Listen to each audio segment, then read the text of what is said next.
I'd like to show you how to make a lucet cord using a lucet or knitting fork. This is one I made out of flame maple, and I have some simple cotton yarn, and I've marked dots of color along the yarn so you can kind of see what's going on. We're going to start off our lucet cord. If you don't have a hole, you can just lay the yarn over the top and wrap back and forth to start. And this here is going to be our first loop that goes over. And we're going to tighten that down into the middle. And then we're not going to turn this lucet at all. We're going to face it toward us the entire time. And our second stitch really goes over this way, and we grab the front leg and pull it over the tine of the lucet. And then we tighten it down into the middle. And then we come around to the right side. Now you want to grab the back side of the loop, and I'll show you why in a minute. And we're going to tighten this down in the middle.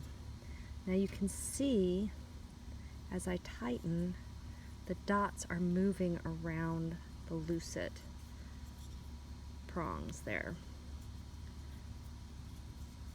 One of the things about making a lucet cord is getting the tension right, because if your tension is too tight, then when you go to tighten this, and watch the yarn fly, when you go to tighten it, it won't go through.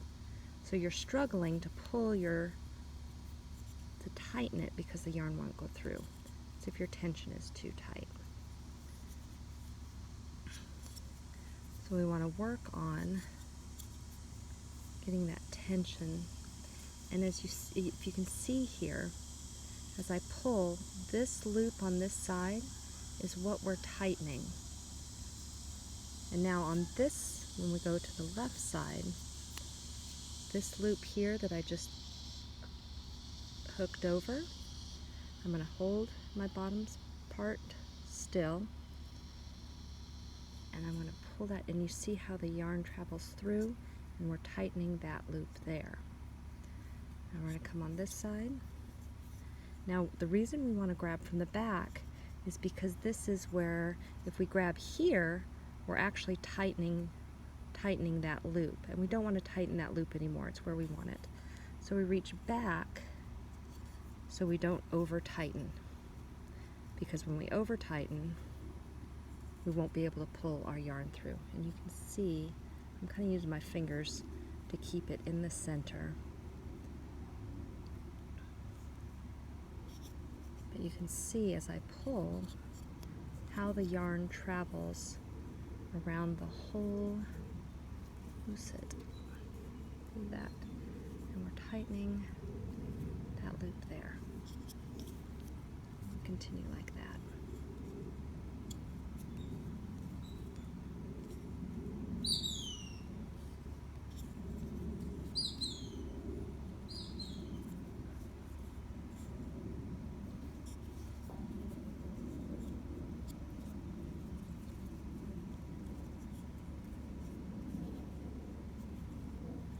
It's this loop, you can see it tighten.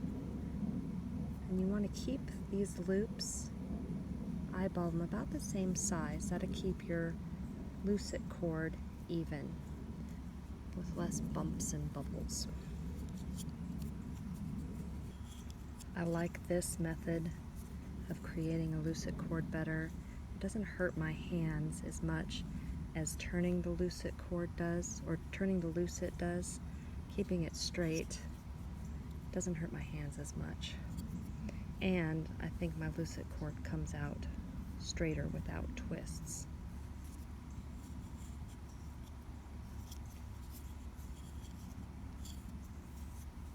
When you've reached the length you want on your lucet cord, you break your string or cut it, and then you're going to continue to stitch as you have been and tighten it up, getting that loop tight.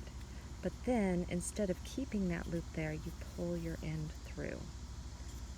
And then you do the same thing on the other side. Loop it over, snug it up, and then pull your yarn through. And that ends the cord.